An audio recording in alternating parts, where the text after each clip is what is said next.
have known of a couple who were together for about 10 years, and they were trying to have babies, and they tried many things. And in the beginning, they had talked about it actually, and they had said, yes, I'm willing to do anything to have a baby. No matter what, we're going to have a baby.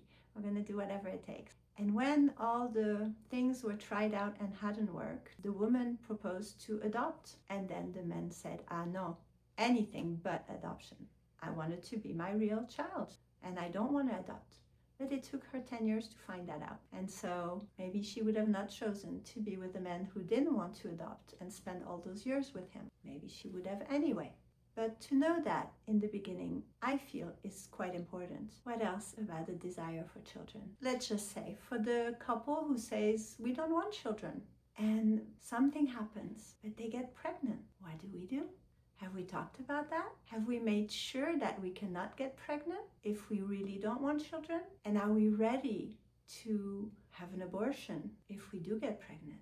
Just that question, if you're a couple who don't want children, or if you're a woman who doesn't want children, are you making sure that you never get pregnant? That is important if you really don't want to be a mom. There's many questions around that. How old are you? Is your clock ticking? Does it mean that if you don't have a child right now, maybe you won't be able to have a healthy child, so you have to hurry and find the right partner and get married right away so you can have a baby? Or are you younger and you're thinking, I have lots of time to have a child.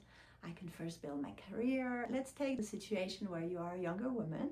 You still have lots of time to have a child, and you get married, and your partner and you both decide to have children a bit later. You're first going to build your careers. Let's say that now you're 35 years old and it's time to have a baby. Have you discussed with your partner whether you have the baby and you go back to work to finish your career and you put the baby in a child care center? Or is your family going to care for it? Or does your husband expect you to stay home with the baby?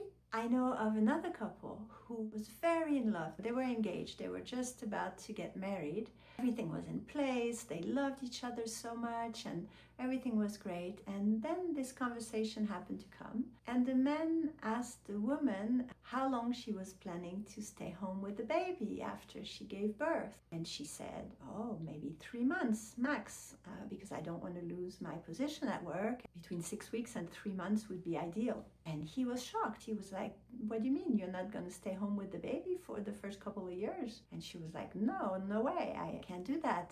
I'll lose my clients. I'll lose everything that I build. And it was a non-negotiable for him. They actually canceled the wedding and they split. They didn't get married. And they had been together for a few years. And they really, really did love each other.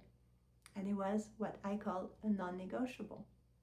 This channel is here to help you explore all the things around parenting. And do you have non-negotiables? Maybe you don't even know. Maybe it's when you will hear about them that you'll go, oh yeah, that is so important to me that if my partner is not aligned with that, that's not going to work. So this is a place where we're going to explore this together. And maybe also your partner has non-negotiables. Have you ever asked him?